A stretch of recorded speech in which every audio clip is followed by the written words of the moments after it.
service. Welcome to Wine Vault TV, New Zealand's most passionate internet wine show. Next to me is Ben Glover. I don't know how I would describe you now with so many kind of hats and those broad shoulders of being chief guy for Lion Nathan winemaking. Yep. How would you describe Well, yourself? yep. Still heading up the Wither Hills Yep. squadron, so chief winemaker there, and then sort of, I suppose, overseeing the sort of winemaking style and the winemaking for all those Lion Nathan or Lion brands. So how many brands have you got now? I can name a few. Huntaway. Yeah, we've got Lindau. I think there were 9 brands that came across in that acquisition. So Lindau, obviously. Yeah. Huntaway, the Corbin's group. Oh yeah. So there's 3 or 4 brands within that hierarchy.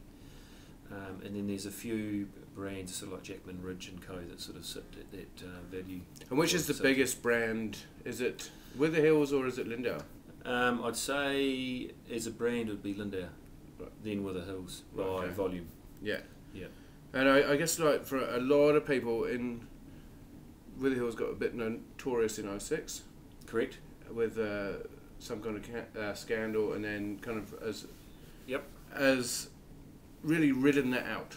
Yeah, in a difficult time as well, kind of like getting to '08 and kind of like the recession and everything like that, and you're still behind the label and producing single vineyard wines as well now. Correct. Yeah. Yeah.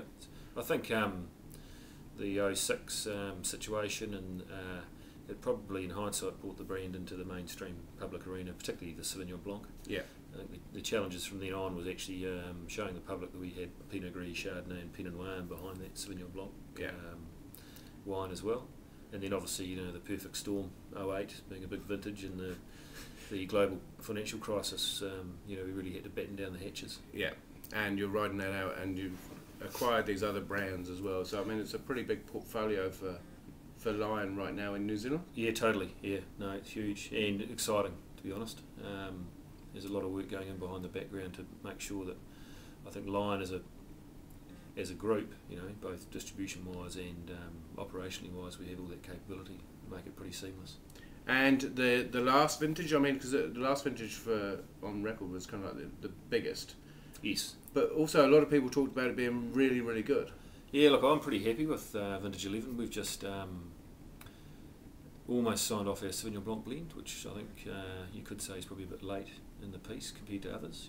That's the other good thing. This vintage wines will be coming out a bit earlier than other years because of that supply-demand slowly creeping back into equilibrium, hopefully. But I'd say I'd give 11 8.5 out of 10. It's 10 to me still a cracking vintage, so we're going to see some really smart Chardonnay and Pinot come out of 10 in the next 6 to 12 months. And Gris and Sauvignon in 10 was pretty smart, so for me it's not far behind, but we're seeing some pretty smart wines. So what would you give 10? 10, I'd give that a 9 plus. Okay. Yeah. 9 plus. So half a point behind. But 11's probably a bit broader, not in a negative way, but it's just showing a bit of broadness, a bit of plushness. Whereas 10 was always quite focused early on. Is that across all grape varieties? I think for 10, for me, it was fantastic because it helped all grape varieties were fantastic. Yeah. I think 11. We probably just had to work a little bit harder in the winery with just some of those aromatic varieties to make sure we got as much out of them as we could. Because I've always struggled, I'm really impressed by Marlborough Chardonnay and Pinot Noir, and I think it's shown quite a lot of diversity in Marlborough, Pinot Noir especially. Yep. But Pinot Gris I've always struggled with. A lot of it has been kind of very sweet, fairly unbalanced across Marlborough. Yeah. Look, I'd totally agree with you. You're not supposed to say that. You're not supposed to agree. Must be end of the day, being a beer, and to honest. But I really struggle with the variety personally. But I think it's due to it's still early days. I think it's like what Pinot was in the mid '80s, and we've weathered that out, particularly Marlborough region. Longer than others, and I think we're on track for that. And I think there's a lot of input and concentration going into getting Gris right. So it's site, it's clone, it's crop load, it's how do you treat it. To your point, sweetness is a factor because it doesn't have acid. So Yeah. it doesn't hold it, and it's a bit like Pinot Noir. It can have grip and phenolics. You got to get them ripe. Yeah. So for me, it's one of the most challenging varieties. You know, once it's in the house. And do you enjoy making it? I've started to enjoy it more and more. Right, okay. You know, if you asked me 3 years ago, I would have been pulling my hair out.